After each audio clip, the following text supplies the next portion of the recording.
Dari kecil cowok ini selalu pura-pura miskin supaya dia bisa muntahin uang. Jadi kisahnya awalnya dia itu memiliki ayah yang benar-benar miskin banget dan banyak hutang. Tapi ketika anak ini merendahkan dirinya sendiri, dia langsung bisa muntahin uang. Semenjak saat itu, dia jadi selalu pura-pura miskin. Dan dia selalu merendahkan dirinya dan mempermalukan dirinya sendiri di depan banyak orang, supaya semakin dia malu, uang yang dia akan muntahin semakin banyak. Bahkan dia itu sering live jadi cewek, dan live-nya itu di WC cewek. Tapi lama-kelamaan muntah dia itu jadi sampah. Nggak pernah keluar lagi uang sama sekali, dan bahkan dia jadi tenggelam karena sampah tersebut. Ternyata itu jebakan untuk membuktikan harga dirinya sendiri. Cowok ini ngajak gebetannya untuk makan buah dada wanita lain.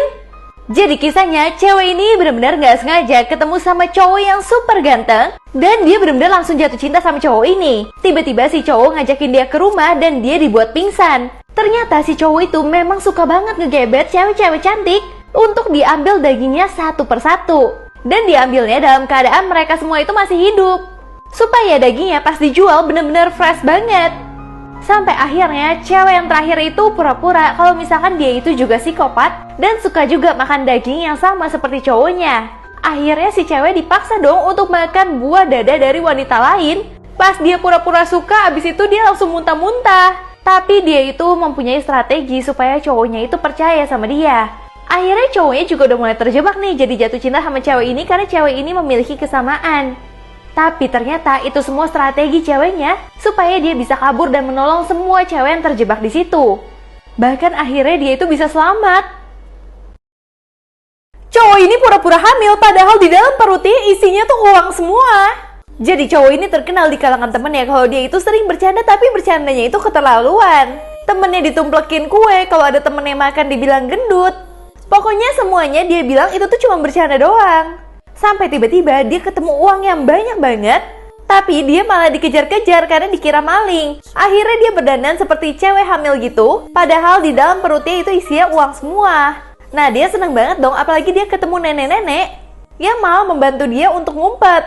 Nah akhirnya dia bisa menikmati uang banyak itu, tapi tiba-tiba uangnya berubah semuanya jadi kertas. Ternyata sebenarnya dia itu dijebak, dibikin pertunjukan sama temen-temennya yang selama ini dendam sama dia. Karena dia sering bercanda berlebihan, akhirnya temennya membuat seperti ini. Bahkan dengan alasan bercanda juga karena udah menipu dia. Bocil ini pura-pura jadi maling untuk membongkar rahasia terbesar dari ayahnya.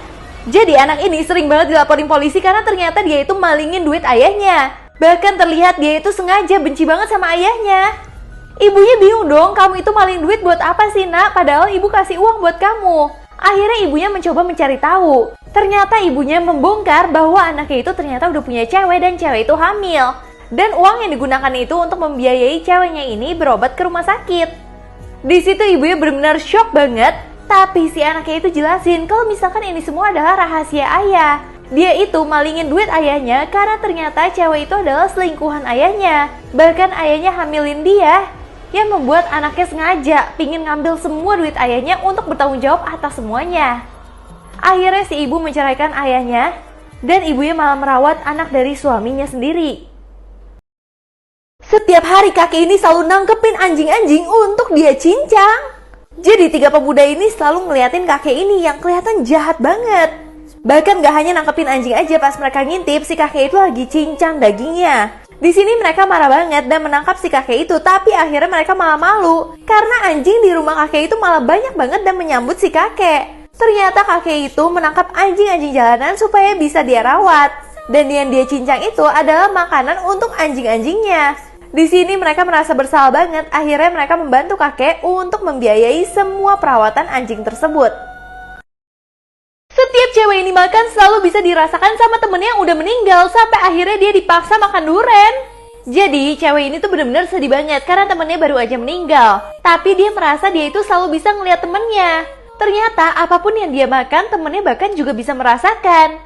Jadinya temennya jadi senang banget dong bisa berbagi makanan sama dia. Bahkan temennya itu maksa dia makan durian supaya temennya bisa merasakan juga, karena temennya udah gak bisa makan sama sekali kan.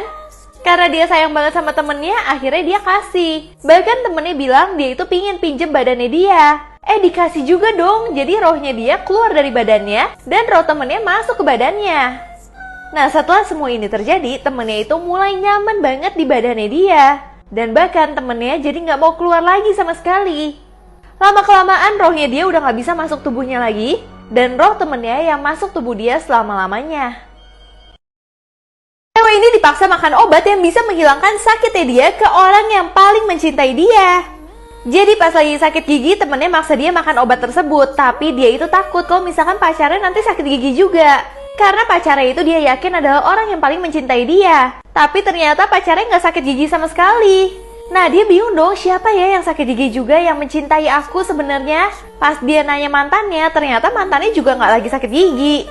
Tiba-tiba dia ke rumah orang tuanya, dia ngelihat ayahnya benar-benar kesakitan banget giginya. Akhirnya dia baru sadar kalau sebenarnya yang mencintai dia bukan teman-temannya, bukan pacarnya, tapi adalah ayahnya sendiri, yang mana dia itu sering banget lupa sama ayahnya. Semenjak saat itu, dia jadi deket banget sama ayahnya dan ayahnya seneng banget. Ibu ini pura-pura patah kakinya supaya mantunya itu bisa kurus. Jadi dia itu memang kesel banget sama mantunya, apalagi tahu kalau misalkan anaknya itu sayang sama cewek ini. Dia benci soalnya mantunya itu benar-benar gendut banget. Akhirnya dia itu mikir gimana cara bikin mantunya itu benar-benar kurus. Dia sewa dokter untuk bilang kalau misalkan dia itu patah kaki. Itu semua dia lakukan supaya mantunya bisa bantu-bantuin dia dan bikin mantunya itu kurus. Nah, tiba-tiba pas mantunya lagi ribet kayak gini, dia nggak sengaja jatuhin kursi roda dari mertuanya. Tiba-tiba dong mertuanya bisa bangun. Di situ dia kaget banget. Akhirnya suaminya marahin ibunya karena ibunya ketahuan penipu. Seorang suami gembok kulkas supaya istrinya itu nggak kayak bes dan mirip sama orang tuanya yang cantik. Jadi mama dari suami ini benar-benar kurus dan cantik banget. Makanya dia pingin istrinya itu jadi cantik juga. Dia nggak boleh istrinya itu buka kulkas. Bahkan dia maksa istrinya itu untuk pakai korset terus. Sampai akhirnya karena kejahatannya dia benci banget sama mama dari cowoknya yang udah meninggal. Nah, abis dia ngancurin foto dari mama mertuanya, dia tiba-tiba mendapatkan surat. Dimana mertuanya kasih dia uang yang banyak banget. Karena ternyata mama mertuanya dulu juga disiksa sama suaminya. Dan ternyata anaknya melakukan hal yang sama seperti ayahnya dulu ke istrinya. Karena mamanya udah curiga anaknya akan berlaku yang sama, akhirnya dia memilih untuk kasih warisan yang super banyak banget ke menantunya ini. Dan menantunya memilih untuk bercerai sama suaminya. Cewek ini kaget banget mau meluk temennya, tapi dia itu malah badannya nembus. Dia baru sadar kalau dia udah 365 hari meninggal dan meninggalkan temennya. Terus malaikat maut manggil dia karena hidupnya dia baik banget. Dia mendapatkan poin yang super banyak yang bisa membuat dia bantu temennya yang ada di bumi. Semua poinnya itu dia pakai untuk temennya itu karena dia tahu temennya akan kesusahan kalau hidup tanpa dia. Bahkan permintaan terakhir dia itu pingin banget ketemu sama temennya. Bukan untuk berjumpa lagi, tapi untuk mencat hidung dari temennya doang. Ternyata kalau dia pencet hidung dari temennya akan lupa dengan keberadaan dia. Jadi fungsinya dia nggak mau temennya bersedih lagi dan ingat sama dia terus. Akhirnya dia memilih untuk dilupakan saja.